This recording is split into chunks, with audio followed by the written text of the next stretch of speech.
was not in a great functioning place yesterday. We've all been there. It's partially because the night before we did one of these that was 4 hours long just on my own personal Facebook, and we all got really drunk. And the next day I was like zonk. And I was already, the reason I even did that day was because I was feeling kind of down and depressed. We all are going through that right now. Every single one of us is dealing with to some degree the onus of this whole situation that's going on. But no matter all the things that are out there to do to help alleviate some of the symptoms of it, it's still kind of crazy making, right?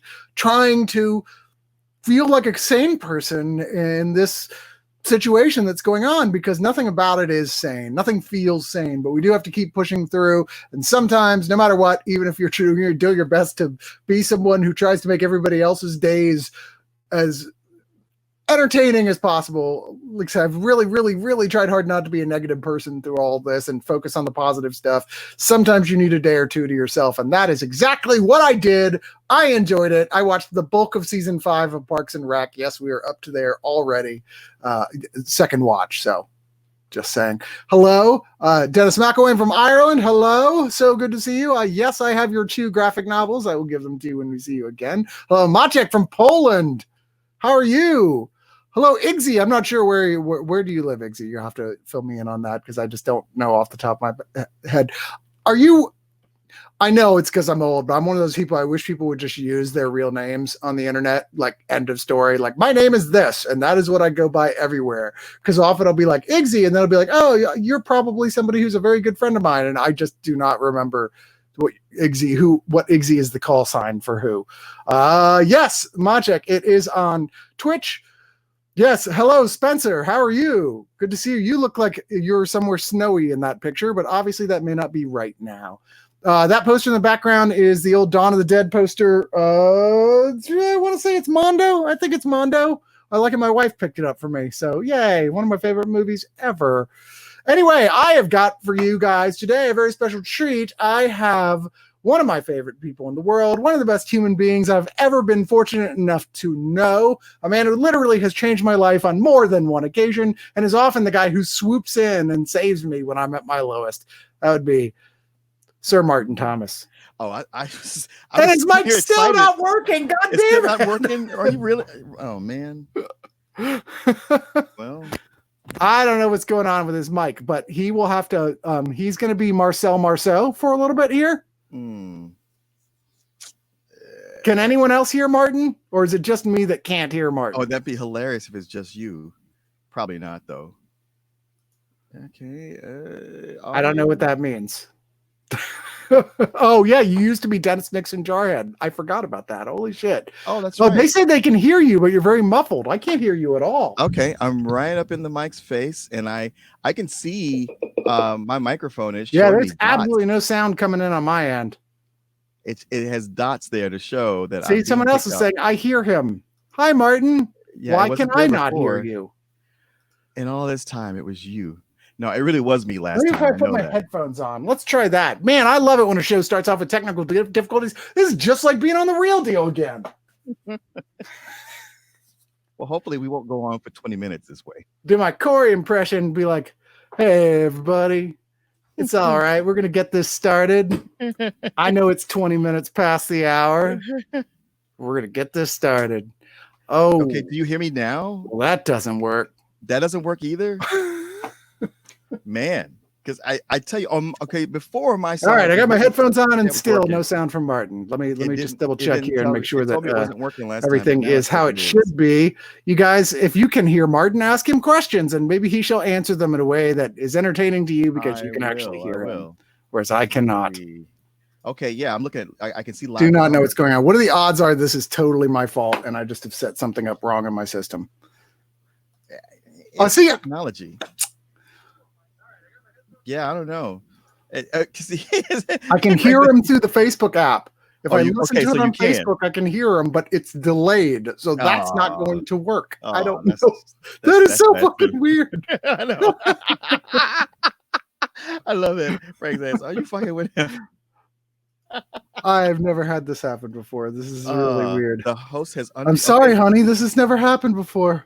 It says you unmuted my mic. So I don't know what.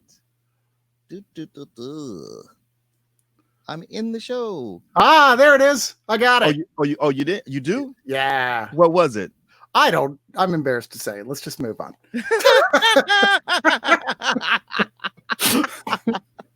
Oh, that's hilarious. Cheers, my friend. Cheers. Today I'm just drinking good old-fashioned Lone Star. I didn't have time to mix myself a drink.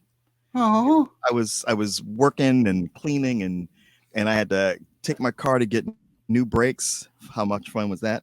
Oh man, you should have told me. I could have done your brakes for you. Really? You do brakes? No, but I did. I have a friend who stood there and told me everything to do once on my own car. He's like, no, here, just let me do it. Get out of the way. That type of thing, Yeah, so in a way, I've changed the brakes on a car. So you could get about 3/4 of the way and then just kind of look around. And then I'd be looking on YouTube a lot. Right. I fixed your brakes, although you had a bunch of these parts left over. I don't know what you're supposed to do with those. Yeah, I don't know what that's for. That's that's probably nothing. That's the manufacturers, they put a lot of extra stuff on there that you don't need. That's a replacement part in case the other part dies out that I'm sure is on there already. It's okay. Well, it is so good to see you, my friend. Yeah, good to see you too. Oh yeah, that's right. In the evening, I turn really blue or really orange. That's right. That's your superpower. I suppose so. I'm not sure what good it's for. It does you, but you're like it does anything. It's occasionally blue or orange, man. Isn't one of the lanterns? Isn't that one of these colors their weakness? Well, orange is avarice, right? Right. And blue. Oh god, there's like compassion, right? No, I think compassion is purple. Is compassion purple? I can't remember because there were two. There's like blue and purple is love. Oh, right. You're right. Yeah. Okay, so maybe blue is compassion. I don't know. I don't know either. It's been a while because I stopped giving a shit. You remember when that stuff used to be important? Dude. Back on the League of Extremely Ordinary Gentlemen on Spill.com, we had a whole episode about nothing but Green Lantern, and we were really into it. We were the only thing that was at all breaking our intensity of our conversation was the fact that for whatever reason, Tony Guerrero and Ruby Rocket, who was our guest, did not get along, which was the only time I've ever seen Tony butt heads with anybody like that. Yeah, no, it was weird. I guess she said something a little snooty, which I just figured it was part of her character, maybe. Yeah. Wow. And Tony did not like that and just went after her. It was just the two of them. Never seen that happen before. Never seen it. Yeah. I mean, he and I have had it break down, but we're friends, right? Sure. But I think only once, and it was all his fault because that movie was terrible. Yes, the legendary fight. That was because two people misunderstood each other. Yes, it was. Yes, it was. And both of which, obviously, we were both twitchy that day for whatever reason. So it was just like the combination was right. We were probably both just mad at Corey about something and took it out on each other. That sounds about right. Yeah. I seem like you. Well, I don't know if you guys were mad at Corey, but you were just irritated to begin with. We were. Justin's like, yeah, the lockdown review. Yeah, it was great. Thanks, Justin. I love thinking about the lockdown review.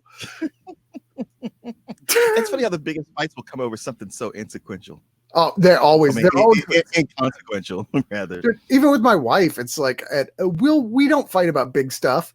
We fight about stupid shit that's really just like starts off dumb. Like, well, I thought that they used too much exposition in that episode of that show we were watching together. And then before you know it, just like, should we just get divorced?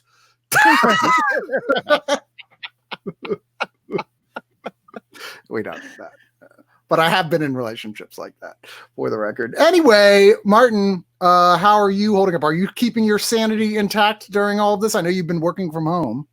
Yeah, I have. I mean, maybe it goes in waves, or it's just the cycle of it. At first it was shocking like it was to everybody else, and then it was annoying and distressing, and then it was like, all right, it's cool. And then there came that point of like, listen, I got to get out of here. I can't take this anymore. Yeah, But and some you go for walks around your neighborhood whether you like your neighborhood or not, just because you're like, I got to see that there is, like, I'm not in just trapped in a chat room in the Matrix. I've got to be able to see something else. Yeah, no, absolutely, and I've been getting out and getting a lot more walks. But there was like 5 or 6 years ago, I was between jobs and I was going out and I walked my entire neighborhood to where I got to know it really well. So now when I go out for walks, it's not like, oh, I'm discovering a new place. It's like, oh yeah, I'm seeing this again. I know. I mean, part of me thinks like I should drive to some other neighborhoods, but then I think, well, I don't know those people. Yeah, exactly. And I'm like, I feel safe in my neighborhood. And even though there are some houses I feel less safe than others, because like, I don't know those people, but something's going on over there. Mm-hmm. There's some meth or some shit. I don't know. But you feel like they're not going to bother you. And you've got your paths that you're like, this is as far as I want to walk. Knowing that how long it's going to take to come back, and also not just going in a straight line and coming straight back so you see the same shit. You want to do a circle, right? Yeah. You go to someplace else, there's always that fear that you're going to get lost, and then you're out there for like 3 hours, like, oh, for fuck's sakes. Oh, I know. Yeah. Am I really going to have to call an Uber to get back home, which would defeat the purpose of me getting out in the first place? Exactly. Well, before we go any further, I want to say we do, for the first time ever on the show, have a contest to win something this week. Oh, good. Yeah, and this is open to everyone who calls in the show, whether you actually are one of the people who've done reviews for one of us or not.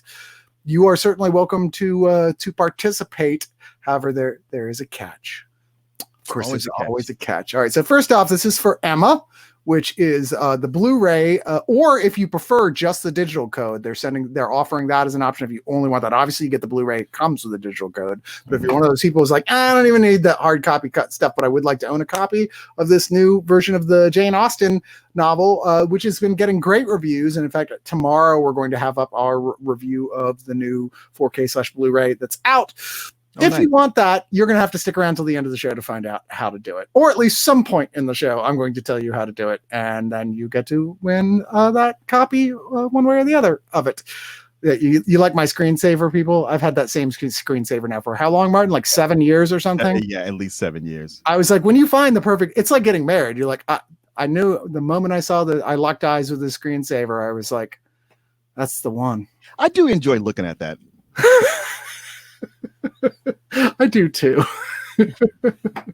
Anyway, so our kind of sort of topic this week is lesser known movies and shows based on comic books. And I emailed you earlier. I don't think you got it because I sent you this huge list of stuff. I was like, can you just pick like 5 from that list? Oh, yeah. I didn't see that until right before I was getting on here. Too late. Like, that's fine. Oops. Yeah, you got a family. I understand. But you've got the list, so you can be the one to pick out the stuff on the list. So why don't we do that? Why don't you pull up the whole list, and then you can tell us what we're going to talk about. All right, let me pull it. Lesser known comic book movies and shows with Martin Tom Harris. Well, it's funny what gets considered lesser known, because there was some things I go like, wonder why it doesn't have this on here. Yeah. Well, no, and you can add whatever you want. I'm just like lesser known, but this stuff, like, it depends on your definition of lesser known. I'm trying to think, like, your average Joe Schmo doesn't know what this stuff is necessarily. Sure. And you picked some stuff on here. It was funny. Everything, a lot of the stuff you picked was like, I was like, yeah, I just didn't like that movie. well, see, that's the funny thing, because some of the stuff that I picked, I wasn't all that crazy about. No, that's what I'm saying. The stuff that you pulled up was like, oh, that was stuff I didn't like, so that's why I didn't put it on the list. But you have a lot of things on this list that you made out that I either, like, the first half of it, I either don't know or wasn't that. There's a lot on here that I wasn't crazy about. So I was like, all right, well, that's clearly isn't the criteria. No, and there's a lot on there I'm not crazy about either. I just put it on there as trying to have a huge enough list that there would be things that you were like, oh, I can talk about that one. I like that one, because if I don't like something, I don't care. I can talk about it. Dennis McElwain says, Extraction was a comic book film. I just found that out myself. I did not realize that. And I'll tell you, I genuinely liked Extraction, and I know Martin did too. Hey man, don't put words in my mouth. You told me you did. I know I did. I did really like it. I have honestly thought about going back and watching it again. It's fun. It is fun. I mean, the action sequences are done really, really well. They got my jaw to drop. I was like, all right, we're not just bullshitting around here. No, that movie is going forward at a rapid clip. Yeah. And by the time it reaches the end, it's like, yeah, I guess I didn't really care about where it ended up. I was just having fun on the ride. So tell me, what are we going to start with? You know what's funny? Looking at your list was that and you can pick one of yours too if you want. I don't care. Oh yeah. No, it's just funny, like to show you my feeling on your list. A week ago, I was thinking to myself, did they ever make a movie from Hell? They should. Really? Yeah. And then I look at your list and I click on the link. I was like, oh yeah, Johnny Depp, and I saw it. I know. And you go, I mean, are we going to count that as an adaptation of From Hell? No, it's called From Hell, and it's based on the graphic novel From Hell, and it's the story. And you know what? It doesn't really feel like From Hell. And Alan Moore agrees. It felt like an alternate version of Ichabod Crane of the Headless Horseman. Well, but almost everything with Johnny Depp after a certain point in his career feels like that. Yeah. Good point. All right. So talking about what we're not going to talk about. You know what? One of the first things that came to mind, and just because I'm just scanning the list now and it pops right out, is Ghost World. Oh yeah. And one of the ones on the list that I know I personally hold up as one of the all-time great comic book adaptations. Yeah. And it was one where it was so good you wanted to run and tell everybody, hey, that's made from a comic book, from a comic book. See, you don't read comic books, so if you did, you'd already know this story. It's really good, and see, that's where it came from. Yeah. Terry Zwigoff, and not even the only movie by Terry Zwigoff either. There was American Splendor. That was one too. Right. The other comic book film that was Terry Zwigoff, wasn't it? I think it was.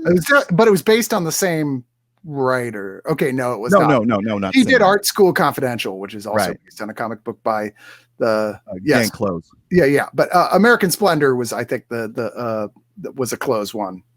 No. American Splendor is Harvey Picar. Harvey Picar. You know what? There's this whole crew of the Fantagraphics indie comic artists who are very close to the underground comic artists. So I get their stuff mixed up. Yeah, they were the new wave of underground comic artists. But yeah, Daniel Close and Harvey Picar. Yeah, it's easy to see how you make the mistake. But this was the first time I saw Scarlett Johansson, and yay. The funny thing is, what I remember loving that movie, but all I thought was, man, that Scarlett Johansson chick, she's not very good. Really? I just came away going, geez. I mean, I know her character is sort of too cool for school, but she just seemed like she really didn't want to be in it. I thought her delivery was terrible, and I thought, well, we're never going to see her again. Okay, full confession.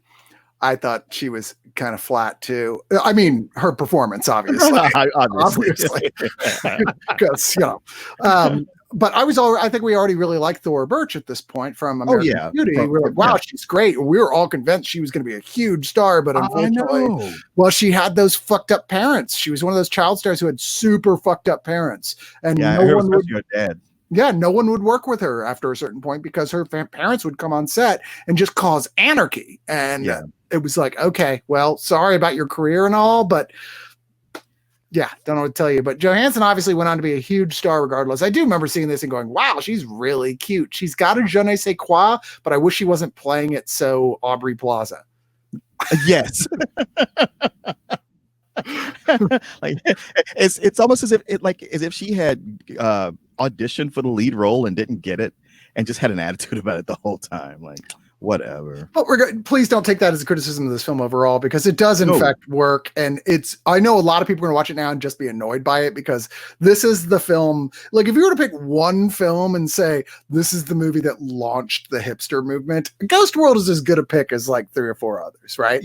It's funny because I think it's, is it Singles? What's that? Singles, the one with Matt Dillon? No, not that one. I always get it confused with the one with Reality Bites. Yes, Reality Bites. Thank you. That's another one that, yes. Like I said, it's like 2 or 3 movies. You're like, this is probably like, if you're going to go like, this is why we have hipsters, which once again, not really talking shit about hipsters that much. I think that the whole thing got out of hand, but certainly there are some annoying ones. Yeah. But like, this is definitely one of the ones with those 2 that you'd throw into that loop of like, I'm looking at you, Ghost World, Singles, and Reality Bites. Well, it's funny to even watch it now, as much as you might ew at first. At some point, you kind of root for this middle-aged man, Steve Buscemi, to get together with a teenager. I know. And you're like, what am I doing? It is. I rewatched it not that long ago, and it still really holds up. It's a weird and totally solid little film, comic book adaptation. Well, what is next? What is the next one that we're going to talk about? And like I said, we're avoiding the obvious. Like, there's nothing Marvel and nothing DC on this list. We're not talking that stuff. We're talking other things. Okay. You know what? I want to jump to Road to Perdition. And the only thing that's holding me back is that I haven't seen it in so long. I haven't either. I just remember seeing it in the theater and being completely blown away with it and shocked that it didn't become a big hit. Well, it's funny. We just had a movie with Thora Birch, who got her start with American Beauty. This was directed by Sam Mendes, who directed American Beauty, based on the graphic novel by Max Allan Collins, who has had a very strange career. First off, he wrote and directed 2 films with the woman who was in The Bad Seed as a child. I'm blanking on her name right now. Oh, that girl? Yeah. I forgot her name, but yeah, I know who you're talking about. So he wrote unofficial sequels, wrote and directed unofficial sequels with her all grown up, and she has a kid of her own, and she's starting to murder people to protect her kid. Are you serious? Totally serious. Called Mommy. And Mommy 2, Mother's Day. And they're the lowest budget things you've ever seen in your entire life. And Mickey Spillane stars in them because he and Mickey Spillane are good friends. I know, I can believe that because they both are known for their detective fiction. But wait, what? Okay, so they ignore the fact that she is definitively dead at the end of Mommy Dearest. I mean, it's one of those it's basically fan fiction. Okay. No, not Mommy Dearest. Mommy Dearest. Not Mommy Dearest. I mean, the Bad Seed. Bad Seed. Yeah. I mean, come on, it's a little kid. Little kids survive all kinds of shit. They're crazy, about that. You basically kill them like a zombie, and unless you blew the brain out, they're coming back. I love the Bad Seed because you have this evil little girl who's doing all this and getting away with it, and the film is over, and she's gotten away with it all. Yeah. And then the Deus Ex Machina of a lightning bolt kills her, all because the censors said you cannot have evil prevail. I'm sorry. Whatever you got to do, she cannot live through the rest of this movie. But Road to Perdition, Tom Hanks, in one of his few roles, playing a character who is, although he is the protagonist, he is certainly a very shadowed, dark character. A definition of an anti-hero. Yeah, you don't see Tom Hanks. I can't even think offhand of more than. I mean, I know there's another example, but this is the only one that's coming to mind. Okay, there's this and the Lady Killers, and I don't know what else he's played. Yeah, but no one's actually seen the Lady Killers, Martin. Oh, I've seen it. We all regret that I've seen it. We were all so loud about don't see it. I know it's the Coen brothers. I think even the Coen brothers were like, sorry. Yeah. But I can't think of any other time he's played a bad guy. I mean, he's sorry, Johnny Neal. He's America's dad. I mean, he actually is America's dad. Yeah. It has nothing to do with how many times he's played a dad, although this is, in fact, an example where he did play a dad. That's right. That's kind of the whole point of the movie, is that he's been a bad guy, but now he's got a kid, and, he's trying to redeem himself because of having a kid, as you do. I mean, Martin, you went through the exact same thing when you had kids. You were like, no more killing hookers for Martin. I gotta set a good example. Oh shit, I had girls. It'll do it to you every time. We're not recording this, right? It's funny because I haven't watched it in a long time, but every so often, like lately, it seems to keep getting brought up in some aspect or a character who's in it, and I'll be like, wait, that actor was in it? There's so many people who at the time were just medium stars who are now huge, because I don't remember Daniel Craig in that movie. Well, that was so early in his career. He's right. One of the guys you were like, oh yeah, he wasn't even really a star yet. But yeah, I mean, obviously we remember Paul Newman and Jude Law. Right. But I don't remember. I don't even remember Jennifer Jason Leigh or Stanley Tucci or Dylan Baker or Ciarán Hinds. I mean, it's a huge cast of people. Huge cast, yeah. And it is I mean, it's been so long that I've seen it. Like just like you, I'm like, I don't know, but I remember I loved it. Yeah, same here. And I remember I loved it. And I was like, I got to go get this graphic novel, and read a little bit of it. I was like, yeah, the movie's much better. Yeah. That is true, Iggsy. We regularly have to remind Bo. Anyway. Wait till he has kids. I know. Well, come on, let's not make Bo sad. All right, what's the next one? Ooh, I keep dropping the list. Oh, that's okay. Persepolis. Persepolis, an excellent example of a film that played when I saw it first at Fantastic Fest as a surprise film, and everyone's like, "What the fuck is this?" Mhm. And I was like, it was early in the festival run too, when it was pretty much just horror movies most of the time. So we're like, what the hell is this like black and white animated film about a girl coming of age during the Iranian Revolution doing here? And it's pretty fucking amazing. And So you were really, at Fantastic Fest and everybody was put out that there was no rape in this movie. shut up. There was some rape in this movie, wasn't there? I could have sworn there was rape in this movie. I don't think there was. It's shocking, but I mean, I can't even say, well, they raped the graphic novel in making the film, because they no, didn't. It's no, actually they really did. solid. They did a solid job. In fact, it's actually the writer of the graphic novel who directed the film. Mm-hmm. So there you go. She actually even made a spinoff. Oh, that's right. Yeah. That's right. I never got to the sequel. It's not as good. Oh, really? Oh, well. It's less of a sequel than a spinoff. Yeah. Oh, really? It's still worth seeing. Okay. And didn't she do something super wacky? She did something really weird. She did that one with Ryan Reynolds that's super crazy, like a horror comedy. The Voices. Did you ever see that? Oh no, I heard good things about that, but I never got around to watching it. It's good. I liked it a lot. It was like before the Reynolds Assance. I don't know. There's no way to make it. Reynolds Assance.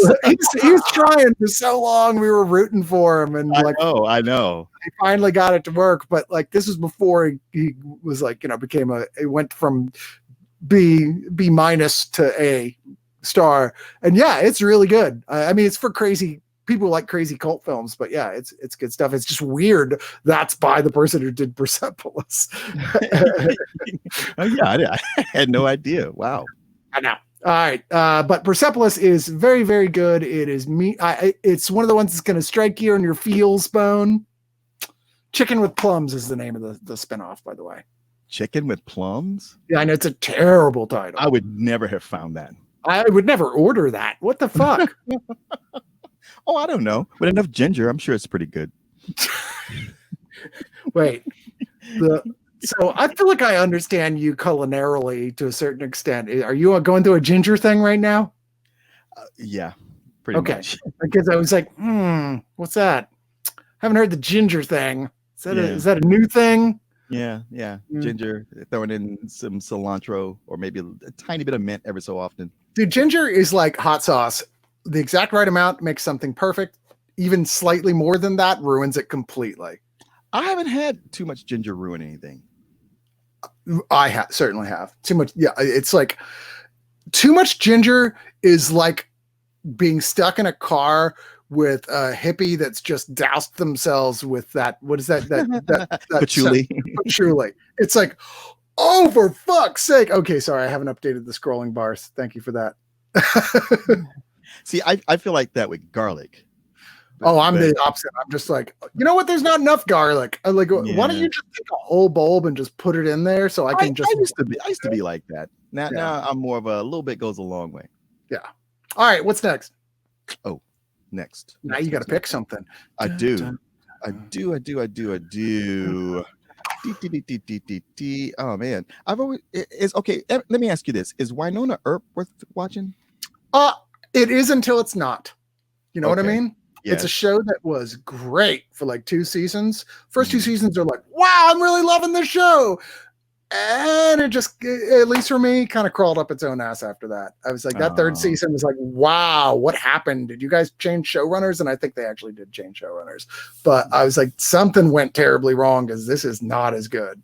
I don't know. Yeah, I gave up on it. I will say, if you never watched Dark Matter, which is based on a comic book, terrific Sci-Fi Channel show. Really, really great. Like I keep yelling to the universe, anyone who liked Firefly is probably going to like Dark Matter.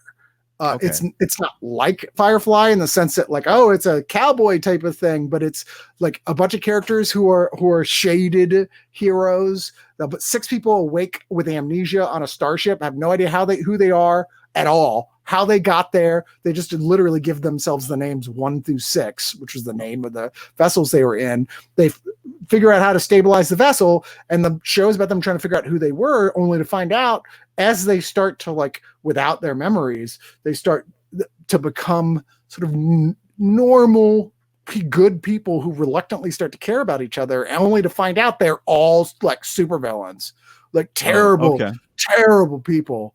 And having to deal with that, acknowledge it, like, wow, but you will never get those memories back. You'll never be that person again. Like, what do you do now? And it's really good. Okay. Yeah. So let me ask you this. If a person only had the enough capacity for one series, and then the choice was Dark Matter or The Expanse, which way should they go? Oh, The Expanse, because it's not over.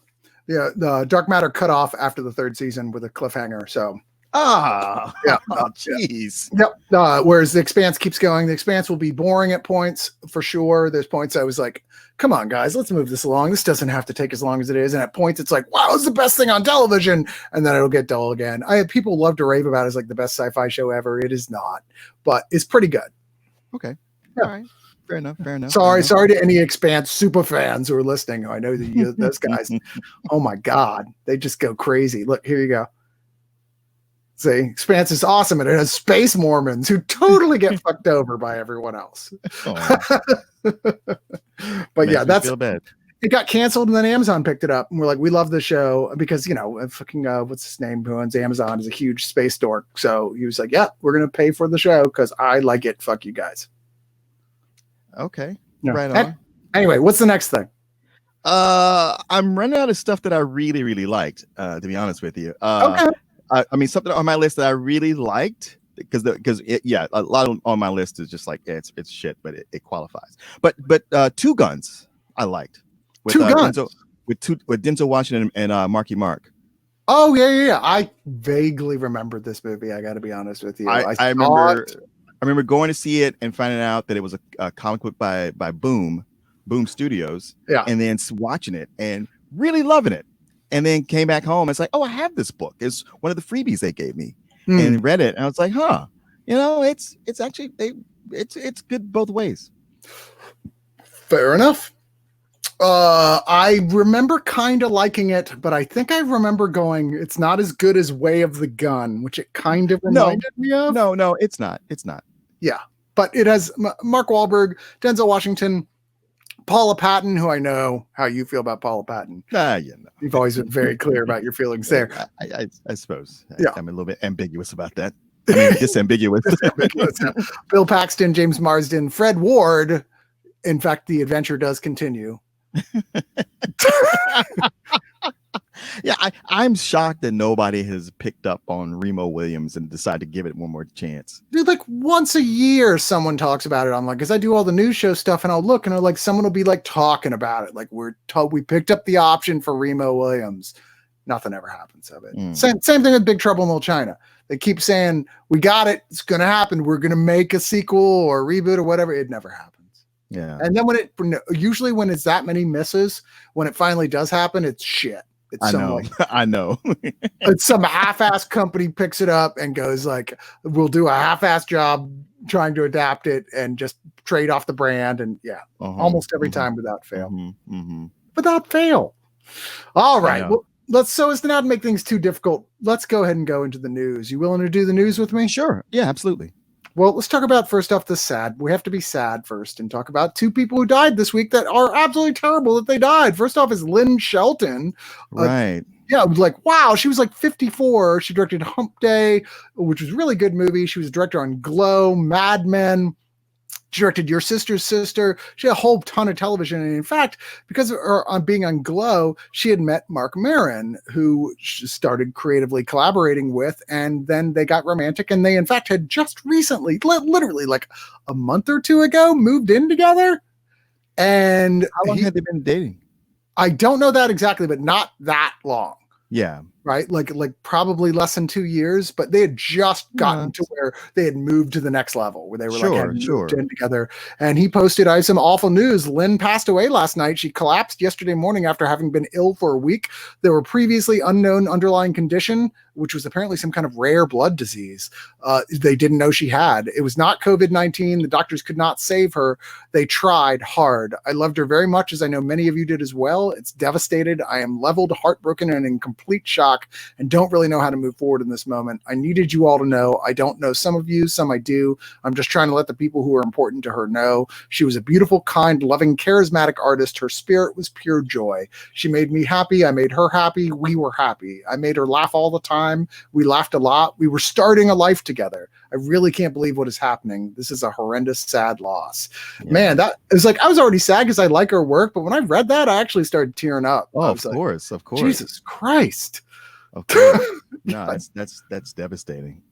And then, of course, the other death, which I know for sure that like more people probably know about because he's a more famous face, is that Fred Willard, 86. I had no idea he was 86 years old. It's funny because I think about the last time I saw him on Modern Family a few years ago, and I mean, you know, he's still got his same sense of humor, but I could see he was just a little bit slower, and I was like, oh yeah, I guess he is kind of up there now.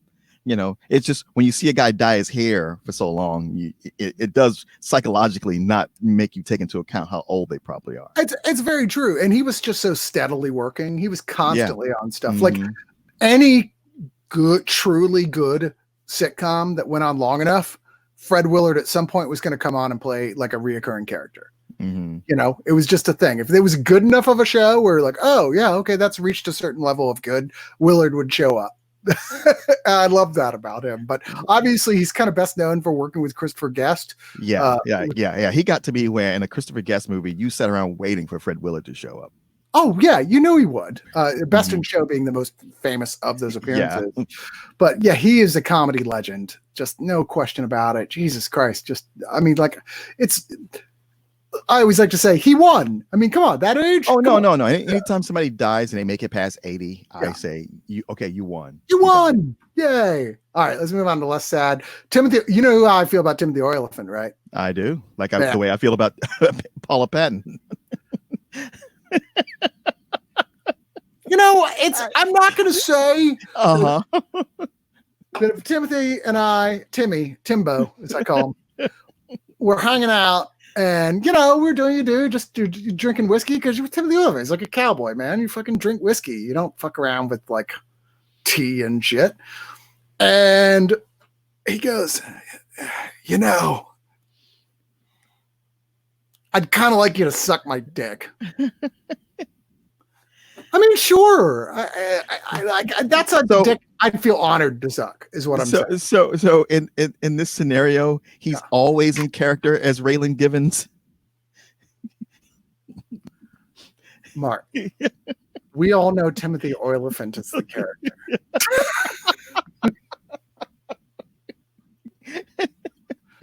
Okay. That's the truth. Okay. All right. Anyway, the reason I bring it up is because he has joined The Mandalorian season 2 in a role that has yet to be announced, which, of course, unsurprisingly, made me extremely happy. Sure. I hope he's not playing any, like, oh, he's playing a character we've already seen, but I don't care about any of that. Honestly, I really don't. I'm one of the guys. I like The Mandalorian. I think it's a good show. I'm almost mildly annoyed every time they're like, this character is a character from the. Shh. Yeah, don't say that. Just let me enjoy the show. Keep it to yourself. We don't need to know that. Yeah. Make it an Easter egg that other people can find out. Yeah, and I don't feel like I don't want to feel like I'm missing something. You know, I'd just rather watch this as like Katie Sackhoff is joining the show of a character she voiced on the animated series, and Tamura Morrison is apparently going to return to be Boba Fett on the show. Or something. I don't know. We don't actually know for sure. Please not have Boba Fett. I know. What can I do to make Boba Fett not show up? How can we stop this? Somebody stop me. Oh, we didn't talk about the mask. Sorry. Yeah. Michael B. Jordan is going to play Methuselah, the biblical character, for Danny Boyle in a new film about Methuselah that's literally been in the works for like 2-3 years. Oh, right. Now, here's the funny thing about Methuselah. The Bible barely mentions him. There's almost nothing about him in the Bible. Like, it's like he's in like 4 books in like 1 sentence. Man, that guy has a great press agent. Because I heard about Methuselah my whole life growing up. The funny thing is, like, his whole thing is like, oh, he's the oldest man ever. He lived 969 years. Now, a lot of people suggest that was actually a mistranslation from early versions, that was not the case. But that's all reason anybody gives a shit about it, right? Yeah, it is the only reason. like talk about burying the lead. And Methuselah begat, well, I would imagine like 3,000 people. Well, everybody in the Bible lives hundreds of years. Yeah, but 969 years. No, he has the record for sure. Anyway, but I think that the idea is that they're playing it up as just less trying to be a biblical movie and more about what if it was a cool story about like a guy who just is, for all intents and purposes, immortal, you know? Sure. Who lived almost 1,000 years. I mean, I'm like, why not just do the Count Saint Germain? More interesting if you ask me, but whatever. Or the Count of Sesame Street. But don't we have plenty of movies about TV shows about vampires that live for all these thousands of years? Vampires, they have limitations. They've got they got to sparkle. They got to go to high school, get over and over and over again. I mean, that's awful, right? Like, we don't know. Man, my kids love watching the Vampire Diaries, and I'll get sucked into it just to make fun of it because I just can't. Oh, yeah.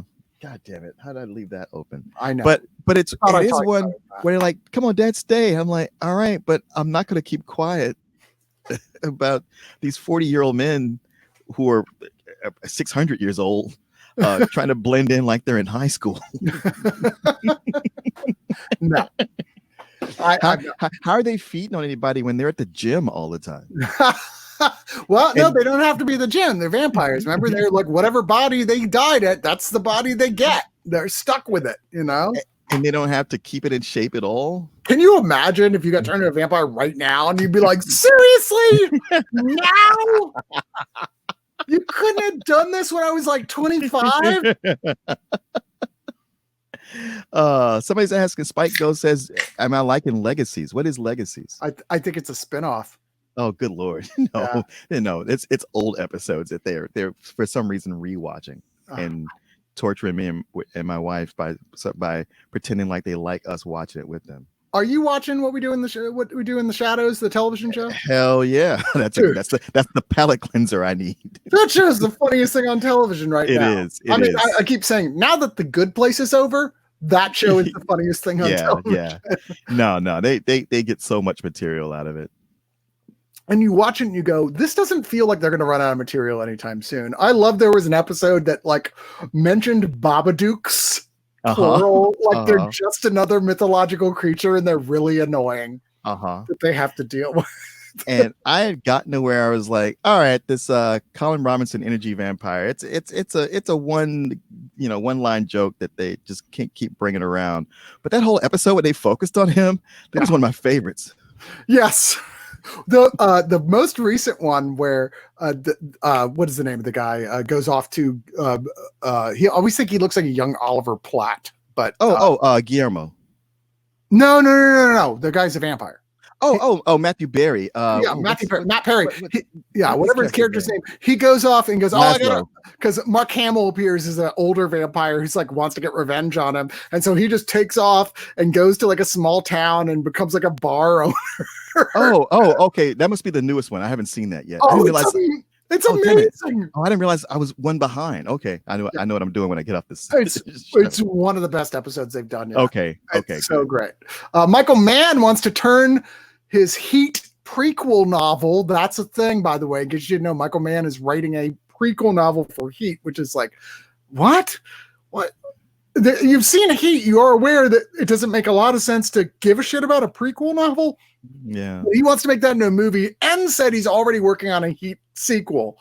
Well, when you look at Mann's career for the last 10 years, one should not be terribly surprised that maybe he's going back to old reliable. I guess so. What was the last couple things he did? Do you remember? God, I had written it down earlier and then I didn't put it on my list, but nothing really good. Black Hat Oh, right. is one of them. Yeah. I mean, I remember looking through, it's like the last thing he did that I genuinely liked on any level was Miami Vice. And even that, you're like, it's not fantastic. Yeah. It's like, right. I mean, it's one of those like, oh, I expected this to suck more. Yeah, before that was Collateral, which is genuinely a good movie. But yeah. But I still don't think Collateral is as good as his good stuff from before Collateral. Sure. I wouldn't put that up against The Insider or Heat or Manhunter. I don't think it's as good as those movies. Right. And I'm not a fan of Heat either. What? Yeah. I thought Ben Affleck did it much better as the Town. What happened? Did you phase me out?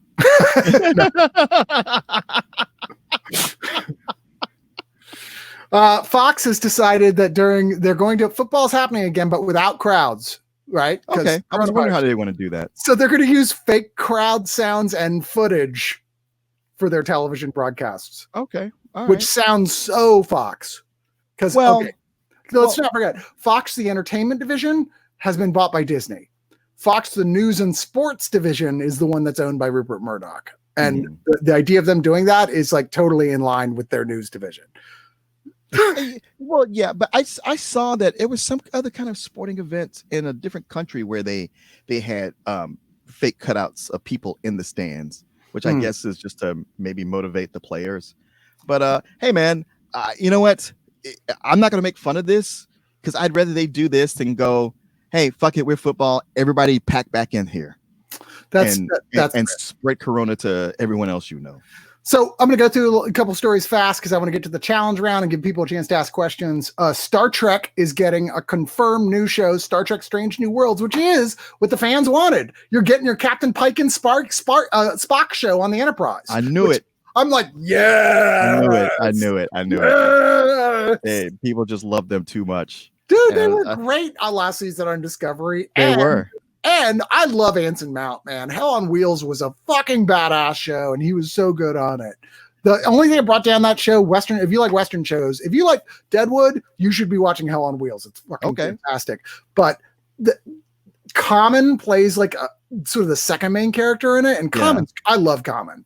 Fucking great. And he's so good on the show. And then they kind of kick him off the show in like the next to last season that feels like, have you guys lost your goddamn? You do know he's like the second main star, right? And apparently they did not, because it's not as good after that. But that's still, bad. Calm Meaney plays one of the main sort of villain characters. Right. Oh my God, I love him. The Blacklist was only halfway done shooting its 7th season finale when the coronavirus thing happened. They had to stop. So what did they do? They said, we're animating it, bitches. Suck it up. It's coming out live. Yeah. I'm like, I wish everybody else would say fuck it and just do that. That's awesome. Well, it's not always easy to do that. I haven't seen that episode yet. I'm usually up on it, but it's a show where we like to let a couple episodes build up so we can watch 2 at a time. And but I read that the animation was like the cutscenes of a video game, but I was like, listen, I just as long as it tells the story, I'm fine. Justin would like to point out that had overtly anti-Mormon stuff. Justin, I'm not even going to argue with you. I just don't. I know there was Justin just going to come in every so often and give us the Mormon report. But I mean, he's got to represent. That's fine. I understand. But I just don't remember. I watched all those seasons as they aired. I know that they had the character. I'm blanking on his name, but he's like one of the best character actors on television. He always plays he played Jack the Ripper on this Canadian show for a while, and he was great. But Jack the Ripper who can travel through time and differently than you know what? Never mind. I'm going to go down a whole rabbit hole if I even start. Okay. Eureka. Right. He sounded like every side, but he played like a Mormon character who's like a killer, and but he was a great character. Like I don't think it's overtly anti-Mormon to make it a Mormon character who is a bad guy, because I didn't think it was Mormonism that made him a bad guy. I think it's just details of the character. I mean, if they're a Catholic, does it make it anti-Catholic? I don't necessarily think so, but I'm not a Mormon, so it's not fair for me to really say. Well, did they have good Mormons on there? Because if you only have one Mormon and you make him the killer, then that's bad. I mean, But if you have other good representations of Mormons, then it's no, that's fair. You have decades more experience. Like, there's only so many Mormon characters that have been in film and television. Mm-hmm. Martin, you're used to seeing black characters in film and television for a lot longer than that, and more commonly, generally not well represented for right for very, very long. Yeah, you think, all right, I think we're moving past this, and then that movie John Henry comes out, and it's like, oh, geez. Oh shit! I thought we were past this. We were not, in fact. Well, before we keep going, just remind everybody real quick that I am going to be giving away a copy of Emma at the end of this show, so stay tuned, please. Anybody's interested, the Blu-ray copy comes with a DVD and the digital code, or if you're not even interested in a hard copy, I can literally just have them send you the digital code for it. Excellent Jane Austen adaptation starring Anya Taylor. I want to say Anya Taylor-Joy, but it's Anya Taylor-Joy. Yeah. And of course, Bill Nye, because it's a Jane Austen adaptation, and if he wasn't there, everybody would just stand around the whole movie going, No. Has anybody seen Bill Nye? It's Bill Nighy. Nighy, sorry. Yeah, Nye is the science guy. Yeah. and normally I wouldn't step in to correct you, but when you said that, it threw my brain into a tizzy. I was like, wait, Bill Nye's acting in period pieces now? What's going on? Oh, he probably could though. Probably. He dropped some mad science. Well, I tell you, he used to be on this sketch comedy show that I watched on Comedy Central way back in the early days. What show? It was called Almost Live, and it had some guys on it. John Keister was the host, and you go, who? But if you saw him, you go like, oh, I've seen that guy before. Bunch of little people you've seen and stuff, or you may not. So many of them disappeared, but he was on that show as one of the players. And Bill Nye the Science Guy was one of his segments that he would do, but he would also sometimes play this superhero called Speedwalker. And he would just be in other sketches. And, I did not know that. Yeah. Hey, you know what I'm watching for the first time? I think it was Canadian. Right now? And you can totally jump all over me, everyone, if you want. It's not like it's Christopher Heyerdahl. Spike Jost is the name of it. I love that fucking guy. He's amazing. One of the best television actors working today. He should be. I've seen him in some movie stuff, but always as like a guy who comes in and has 3 lines. He can do any accent perfectly. Like he's that guy who's like, wow, you're amazing. Anyway, sorry. I just saw recently for the first time, and not like I've seen segments of it, but never like a whole show, Key and Peele. Oh, seriously? I had never sat down and watched. Hey, you know what? I'm not even gonna give you shit because I was late to the party too. It was the show had been off, and then there was one evening they were. I guess maybe they do this regularly because it was just recently.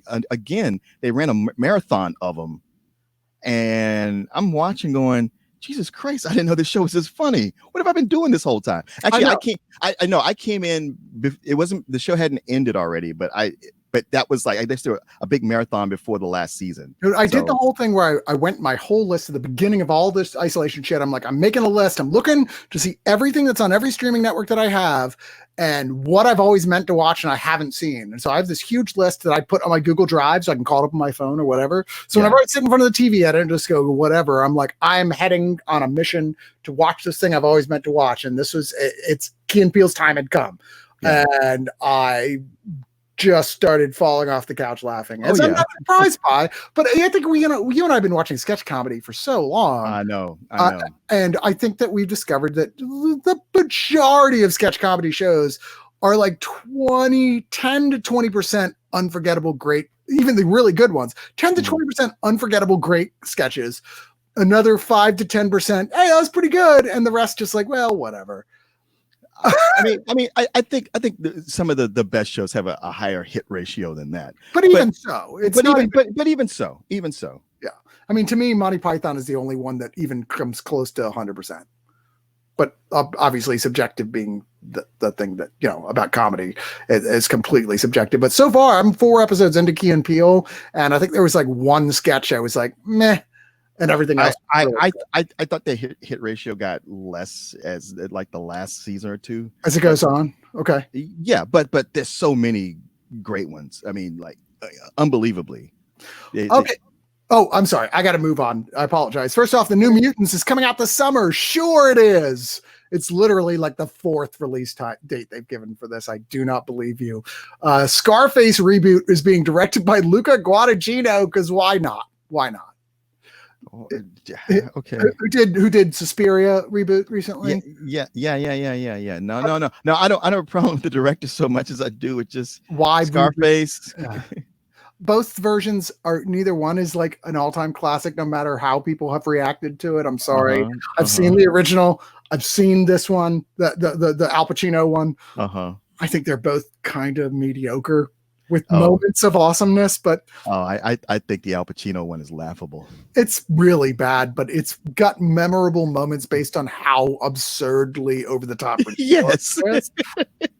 Like, I mean, unforgettable moments that you're like, that's iconic, but because of how insanely, I mean, like, it's like Showgirls bad.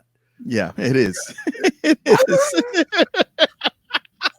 And part of me might like, oh, that's how I used to think. But no, when we were in Miami watching it at the Scarface You're house, looking at each other like, I know it's been a while. Is this a parody clip they put on to fool us? No, that really is Al Pacino. This is terrible. And nobody stopped him with that accent, huh? And then you made the mistake of going and watching the movies you actually remember as being really great by Brian De Palma and went, oh no, what happened? Did drop your coffee cup? Did they put in slow motion? Did they put a virus in our drinks? What happened? Oh my God. Netflix is adapting Sweet Tooth into a television series. Yeah, except they're describing it as a super family friendly affair. Sweet Tooth is a very great comic by Jeff Lemire. Thank you, Jeff Lemire. Really great. One of the few comics that has come out in the last 10 years that I've made a point of owning every single trade for it, because it's one of the most sadly underestimated great comics of the last decade. It's phenomenal. And I see why you would want to do a TV show, and I think it would translate to a TV show, but Netflix describing it as a show for the whole family. I'm like, did you read this fucking comic book? Because it is not for the whole family. It's kind of fucking dark. Speaking of dark, American Horror Story gets a spin-off with single episode anthology series, which basically is them listening to people going, stop making new seasons that are sequels to other seasons, combining those seasons. Nobody wants that because they're terrible. And going, okay, fine, we'll do a whole new show that's nothing but sequels to episodes. Honestly, as much as I like and sometimes love American Horror Story, I always feel like it's too many episodes each season. Every single season. It's single. I think there's like maybe 2 seasons. I was like, that was the right number of episodes, but even then, and it's great for 3/4 of the season. I mean, sometimes some of those seasons are just bad. Like Apocalypse, that was bad. It was, and I just watched it to the end thinking, it's that there's always that you get fished in and you're like, well, I've invested this much time, and I bet at the end there's a chance it's going to do something that's going to make this all worth it. And there you go. By the way, if anybody has any questions for Martin Thomas and me, go ahead and list them starting with the word question, so I can distinguish them from people just commenting on stuff. Thank you very much. Netflix is releasing a Grudge television series. Man, they're just trying to make The Grudge have a life past those original movies, and it's like fetch. Like, nobody saw the reboot that came out. Like, nobody. Like, there was almost no promotion for it. I have not seen it, and I'm a J-horror fan. And I was like, I might watch it at some point. It's funny when you said they're making a Grudge TV series. My brain thought, is this like a Spite store that Larry David was doing? Does sound like it could be that, but no, it's called Ju-on Origins, because yes, that'll help sell it. Use the original Chinese name instead of The Grudge. Good call, Netflix. What is happening over there? Kevin Smith is writing a sequel to Mallrats, because of course he is. Yeah, of course. Come on, man! What are you doing? Hey, man, you get a rabid fan base and you give them exactly what they want, no matter how much it retards your growth. All right, so we're going to do now. First, we're going to take a question, and then we're going to go to what I call my challenge round, where I put up a bunch of photos for my guest to try and guess what movie they are. And in this case, the topic is, in fact, lesser-known superhero movies, of which you'll probably know all of them, Martin, because you're a genius. You're like Like if this was Parks and Rec and I was the main character, you would be my Anne. Okay, you're Ann Perkins. Okay. Yeah, you'd be like, because Martin Thomas, who is handsome and intelligent and wonderful, and everyone loves. Now you do sound like Rob Lowe. Well, do you think Rob Lowe is the main character? Oh no, it's Leslie's the main character, right? Leslie's the main character. Yeah, okay. Dude, I'd like on a rewatch, and when we got to the wedding episode, and I just started bawling, and I was like, I've seen this before. It's like my wife was pointing at me and laughing. She's like, "What the fuck? It's a sitcom." I'm like, you didn't cry this much at our wedding. What were some of your favorite episodes of TV in the last 10 years? First off, I would like to say flat out the live episodes of 30 Rock. Wow, those were amazing. Oh yeah. Remember how good about that? Yeah. No, I keep having this hankering to restart 30 Rock again. But it's like that show's on a lot of years. That's a big commitment. It really is.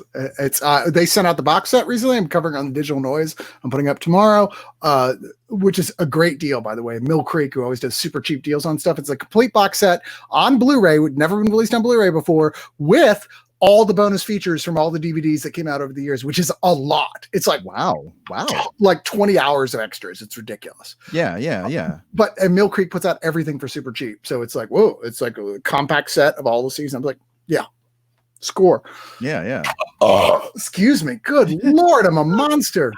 I don't know where that came from. Anyway, Martin, what is your answer to this question? I just answered one. We can't spend all night going over this. Oh, yeah. Your favorite episodes of TV in the last 10 years. I don't know if I could even come up with my favorite. Next to Last Watchmen, right? Yeah, sure. So many episodes of The Watchmen. Yeah. But the penultimate episode was like, wow, that was great. Honestly, I thought they all were. They all were pretty good. Yeah, the one that was the flashback to, and what is it, the Hanged Man? What was his name? Yeah. His story, that was like, wow. Yeah, Hooded Justice. Yeah. Well, that was my answer for you. What is your actual answer? Oh no, I'll take that. That's fine. That's good. Oh no. Actually, I think it was episode 4 of the second season of Barry. Oh, the one where the hitman's in the house to kill Barry. It's the one. It's the one where he gets dragged along and his buddy is going. He's trying to tell him, "Don't come with us." Yeah, where he has to kill his buddy. That moment where he realizes he has to kill his buddy. Dude, yeah. No, I would totally put that up there, and I would put up the one where he's got to deal with the hitman in his own house. That was amazing. Yeah. What are your most anticipated releases for things still slated for theatrical release? Is there anything slated for theatrical release this year? Because Christopher Nolan keeps saying, "By God, Tenet is coming out in a theater. I don't care what." I want to see it in a theater. God knows it's Christopher Nolan. His movies are clear. I mean, come on, man. It's a Christopher Nolan film. Obviously, they're designed for a theatrical experience, right? Mm-hmm. To be super fucking loud so you can hear Hans Zimmer go, Hans Zimmer bullfrog. Yeah, exactly. Yeah, but I do want to see. I mean, that's the only one I can think of offhand. I mean, everybody else is kind of like, push them. Yeah, because they're like, we don't want to look like idiots when nobody comes. Yeah. Or we don't want to be the ones who get people out there just to get another wave of sickness going. All right, so we're going to go into our challenge round. Nobody cheat and give him the answer until he's actually answered. Question number 1, and these are going in, and I don't normally do this, but I did this week because you're the most handsome, intelligent guy that I know, Ann Perkins. These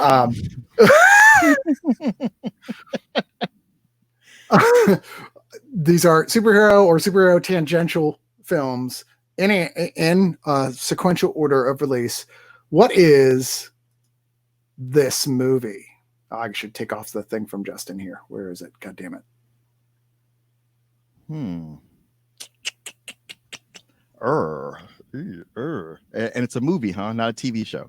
It is a movie. I know you've seen it. Yeah, I know I've seen it too. Undercover Brother. No, and like I said, this is in sequential order. Keep that in mind. I'll give you that this came out in the 70s. Oh, okay. So am I supposed to tell you what it is? Yeah, it's your game. I'm playing. You're the one playing the game. I'm playing the game. Yeah. And I'm telling you what this movie is from the 70s. You are. Condor Man. No, man, good choice though. I thought about putting that on my list. It did not end up on my list. Okay, fans, do you have an answer for which one this is? In the meantime, let's go. Question Maciek Kur says from Poland, our buddy. Other than Persepolis, have you seen any other European comic book movies? Martin Thomas, have you? Ooh, I don't think I. Well, actually, Snowpiercer. That's from a French comic. It's from a French comic, and it's by a Chinese director who worked with an American production company. So fuck you if you don't think it counts. I put on my list for possibilities Danger Diabolique, which I know Johnny Neal likes for reasons that defy reason. I mean, it's a Mario Bava film who I love, but it's based on an Italian comic book series called Diabolique, and it's not good. It's so not good that Mystery Science Theater did it. Oh wow, okay. Because when you put it on the list, I was like, oh, this looks cool. Maybe I should try to watch this. And then I put Cemetery Man on there. Was American Italian co-released by Michele Soavi, very big giallo director, starring Rupert Everett. That's based on a very popular comic book, which they ended up doing an American version of it. Right. Yeah, and I'm trying to. What the hell is the name of it right now? I'm blanking on the name of the. Well, it's based on the novel Delamore, which is actually a sequel to or spinoff of the comic book Dylan Dog, which they did a Dylan Dog one as well. That's not very good, but the Dylan Dog comic book is great. The mystery monster hunter type series, but Cemetery Man's the good one. It's super surreal and weird and really, really, really recommended. Okay, let's see if anybody's got any answers. Does anyone have any answers for what that is? No, it is not Shaft. Jesus Christ, Justin Zarian. That was so racist. Holy shit. I'm just like, no, what? No, it's not Taxi Driver. What is that based on a comic book? What is that? Harmony points out he does, in fact, look like Conspiracy Brother. That is totally fair. Yeah, that's why I said Undercover Brother. That's what I was thinking about. It's the answer to question number one is Abar, the first black Superman. Oh, dude. Okay. I knew this answer, but I just thought nobody else has seen this. Well, you know me. I love obscure shit. Yeah, I know. Well, Court used to make everybody watch this movie. Yeah, I know. That's why I was like, there's no way Martin's going to not get this. No, and that's funny because my first thought was Abar. I was like, there's no way they'd have this in there. I must be wrong. Who's they? You put this together. Sorry. Conspiracy of my huge team of people were planning on making you look dumb. That's what it was. Sorry, no. Bottom line is no one knows. That is true. The bottom line was no one knows. It's not Steel. I've already said what it was. Pay attention, people. What's going on? And also, it's like, does Abar count as a superhero? I mean, I suppose he does. But it's not. But Superman. No, I know. But it's not directly an adaptation of any comic book. That's fair. All right, you ready for number two? Sure. All right, here we go. What is this one? And like I said, these are in sequential order in terms of release time. Oh, sweet Jesus. Toxic Avenger. It's not. It is in fact Toxic Avenger. That is correct. It's funny because old Toxic there looks like a statue. It's took me a while to recognize him. I love it. They are making a reboot of that now. And by the way, I just found out there is a musical. I did not know that when I was Googling for pictures. I was like, holy shit, there's a musical of Toxic Avenger. That's the thing that, of course, we've sunk to right now in our society. Yes, our society used to make a porn of everything, and then it got bored, so now it makes a musical of everything. Exactly, yeah. All right, so for some reason this picture is being difficult, but there we go. Let's go to number 3. Oh, Darkman. I'd see. I figure I put some easy ones in here. Yeah, you did. That's not easy for everyone, but I knew you would probably get what that was. Yeah. No, I saw it at the theater. Darkman's like Sam Raimi, I believe it was his first like sort of mainstream studio film, and it's a weird goddamn movie. Yes, it is. But and it was riding the coattails of Tim Burton's Batman. Yeah. So I was quite shocked and disappointed when I saw it. But then watching it later without that kind of hype in my head, I was like, all right, I like this movie, but it's still pretty damn bizarre. It is very damn bizarre. All right, number whatever this is. Oh, that's Meteor Man. Wow, that was fast. I wouldn't have had a clue. I've seen Meteor Man. I looked at that picture. I was like, wait, am I sure that's from Meteor Man? That is, in fact, from Meteor Man. It's a sequel to Demolition Man. I know, right? Well, yeah, those the bad guys? I don't even remember. They are. It's been so goddamn long. But Meteor Man, yeah, wasn't that a Robert Townsend film? It was. Who did the groundbreaking film? What was it called? Hollywood Shuffle. Hollywood Shuffle. So good, so funny. Just like this wide open assault on the way that Hollywood treats black actors, and then really never did anything that was a hit again after that. Now, films that have a cult value like Meteor Man, but nothing that ever was the kind of hit that Sure. Person. He was, I mean, he had a great story and how he financed the whole movie with credit cards. It was smart. It was funny. Everybody loved it. And it was like, man, he's the new Wonderkind. Back when they were, when these young directors would come out with these movies, they were like, you're the new guy. Here's the keys. Here's stacks of money. Go make more of this.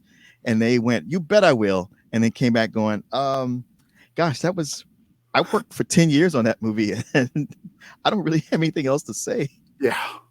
And yet, weirdly, I heard someone complain about this the other day. It's like, is there seriously no Blu-ray release for this? Is that is it really not? I don't think there is. I could be wrong, but if there is, I missed it because I would have asked for it. I'm like, I barely remember it, but guilty admittance. I don't get rid of superhero movies, even if I don't like them. Yeah. And I remember liking Meteor Man, but if it's a superhero movie, I keep it. And my wife's always like, what are you doing? You fucking hated that movie. I'm like, yeah, I've got 2 versions on Blu-ray of Batman v Superman. And you know how much I despise that movie. I feel like you only think you like Meteor Man. Meteor Man is one of those movies that nobody likes, but everybody knows. You're probably right. Frank says, what is regarding the upcoming Scream 5, who of the original trio would you love to see finally die? Can't pick all of them. No cheating. I mean, I want to say Sydney only because I feel like Neve Campbell would be really glad to finally rid herself completely of this. That's never going to happen. I mean, Courtney Cox, I feel like deserves death just for her bangs. And what was it? Part 3, I think. You remember those bangs that you were like, what are you doing? And I'm not the guy who comes in and goes like, what's up with the hair? But like, I'm serious, man. Like, I gotta Google this just so you can see this, because it was so egregious that even me, who could not give less of a shit, was like, what the fuck? You know what? I think Dewey and Gail should die together. That's okay. That's fair. Yeah. Yeah, I'm not entirely against that. Yeah, idea. It's reuniting them only for them to die together. All right, hold on. Let me pull this over here. All right, so I'm just stealing from BuzzFeed to so I have someplace to bring the image from. But yeah, yikes. Isn't that awful? Yeah, what were they thinking? yeah. When you were saying all that, I was like, oh, dude, come on. How bad could it be? Yeah. No, it's really bad. Oh my god, one of the all-time worst haircuts in Hollywood history. Why would you do that to her? Yeah. I know. Oh my God. All right. So I guess we'll keep going into, what are we on? We're on 5. I think we're on. Oh yeah. 5. This is another one that either is going to be really easy for you, or you're going to be like, I have no fucking idea. I suspect, knowing you, because you're one of the most intelligent people who's ever lived, that you'll get this. So these sound like backhanded compliments. They're not. Oh, the Phantom. That is correct. 1996, The Phantom, starring Billy Zane. I'd say back when he was still hot, except my wife was here. She'd say, fuck you. Billy Zane will never not be hot. I get that. She likes it's weird. She loves Titanic, and Leonardo DiCaprio is like her, when she was in like middle school, that was like, oh God, he was the ultimate guy. But just sheerly based on the fact that Billy Zane is in Titanic, he is also unassailable. Oh, okay. Yeah. I didn't know that was a thing, but that is the thing. But I like Billy Zane, but I'm more of a Demon Knight Billy Zane guy than I am a Titanic Billy Zane guy. I loved him from a few years ago in Mad Dogs.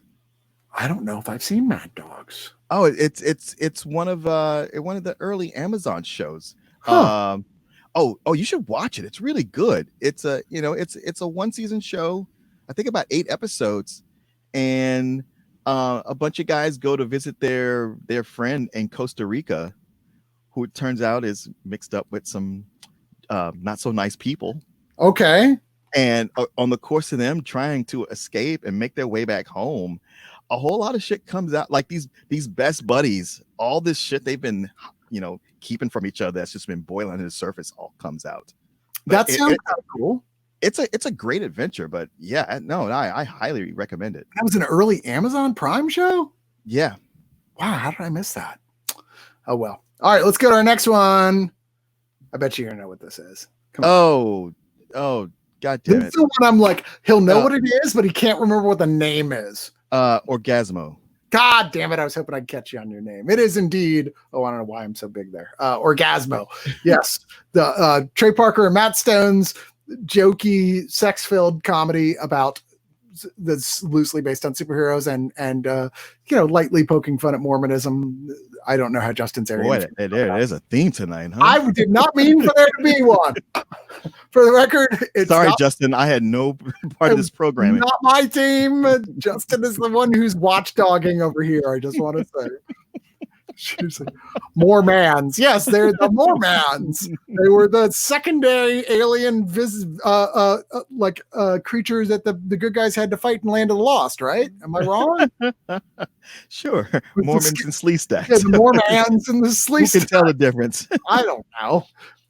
We're kidding, Justin, please. We're not, no real parodies, light parody at best. Oh my God, I'm in so much trouble right now.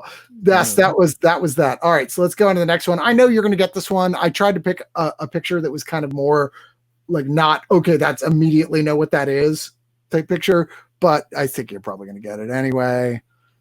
Oh, Sky High. Yeah, of course you are. It's so good. Why is everyone not still talking about Sky High and going where's more Sky High? Why was there never a sequel to Sky High? Sky High is amazing. Kurt Russell playing the Superman character in it. Oh, I'm getting all choked up just thinking about it. It has a look like it's not a good movie, and then you watch it and it's an amazing movie.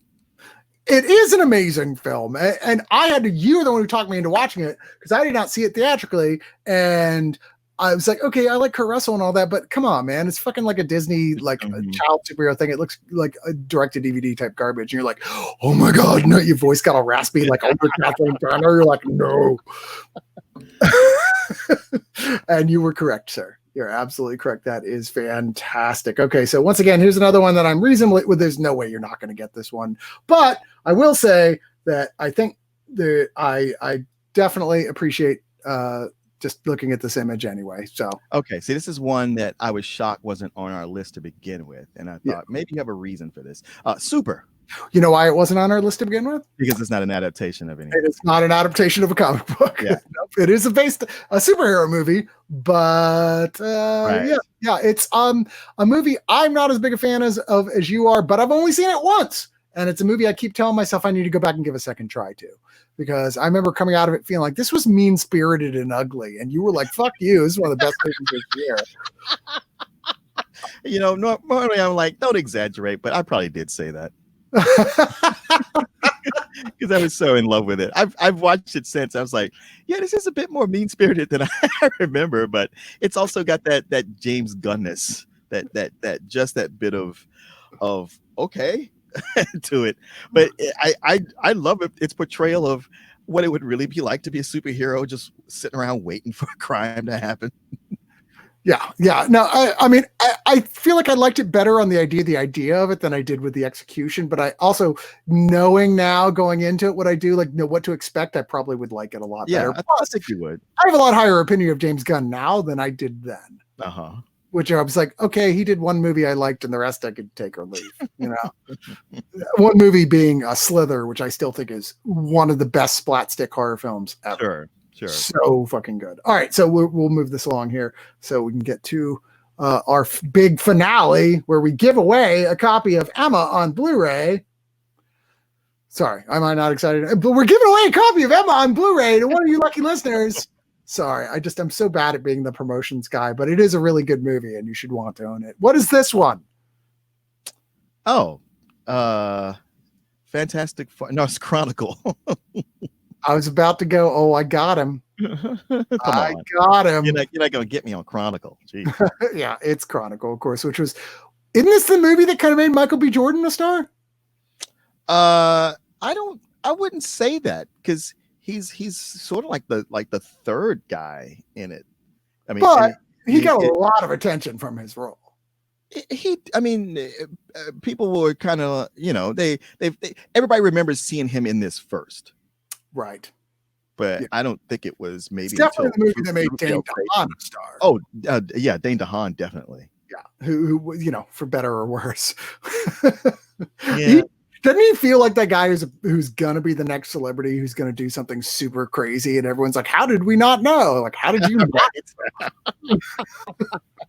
Yeah, he's I always think of him as Prime of these failed clones of Leonardo DiCaprio. Yeah. Well, he is Prime failed clone, because you can still tell something went wrong. Yeah. Oh, yeah. Oh, no. Something clearly went wrong. It's just that you see these actors ever so often with him and I forget the kid's name, the one who played Han Solo. Arlen or Aaron or whatever. Yeah, Aaron Reich. Yeah. And then the kid who's in Upgrade as the inventor. Yeah.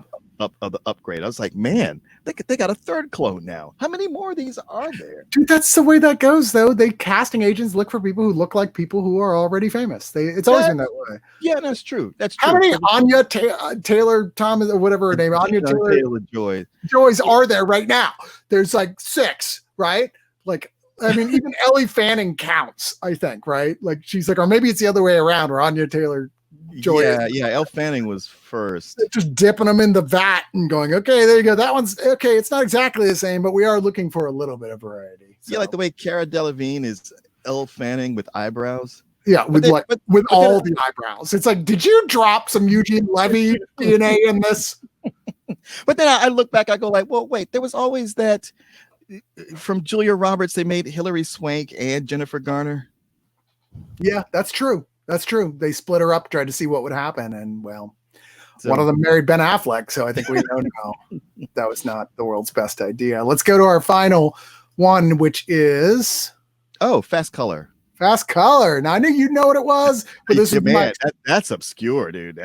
That's my excuse to make people hear Martin and I both together recommend this really cool little superhero movie. Yeah, this movie we've been telling you about for the last 2 or 3 years. Now the New Yorker and everybody's telling you like, oh, you should, now that you're streaming and binging, you should check out this movie on Amazon. Of course they are. Jesus Christ. Why are they always following us, man? I know. And they never give us any credit. We know. No. I mean, I look up right now. I'm like, oh, look at all the people who are watching right now. It's pretty much just guys from like the New York Times and LA and all this stuff. All these guys. Yeah. Okay. Justin Zarian. I know who Owen Gleiberman is. Okay. Owen Gleiberman says they're making a TV series out of Fast Color, I believe. I'm not surprised to hear that. It would fit a television show. No. I was even watching it. It felt like, all right, this could be a continuing thing. It could indeed be a continuing thing, and I would be interested in seeing more stories in that particular thing, in that oeuvre of story, which is, I think, one of the best, if not the best, superhero movie about people of color. Yeah. Certainly the best one about women. Absolutely.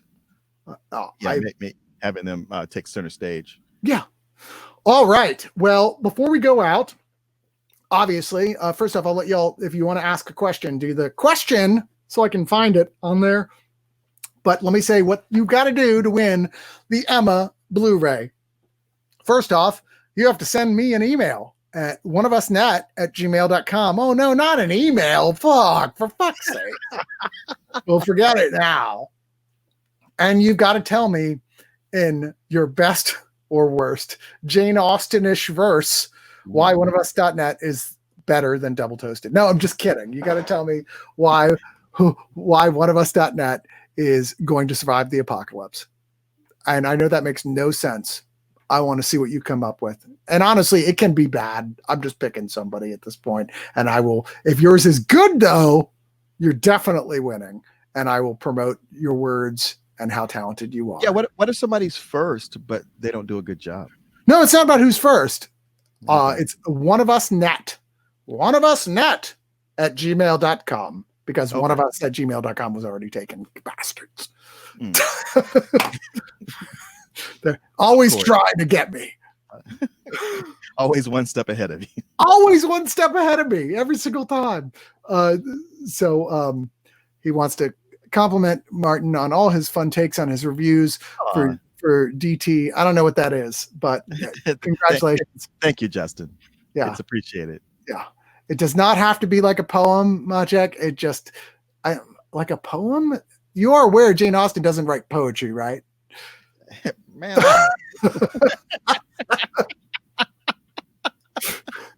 And Majek, if you don't want it, you don't know who Jane Austen is. Why would you even want it? Is my question. Also, if you are outside of America, we can only send you the digital code. We cannot send you the Blu-ray, just to be very, very, very clear. And but we that, can the cat walks out.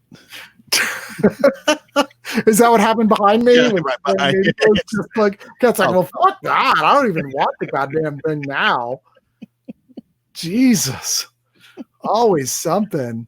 So I guess no one has any more questions.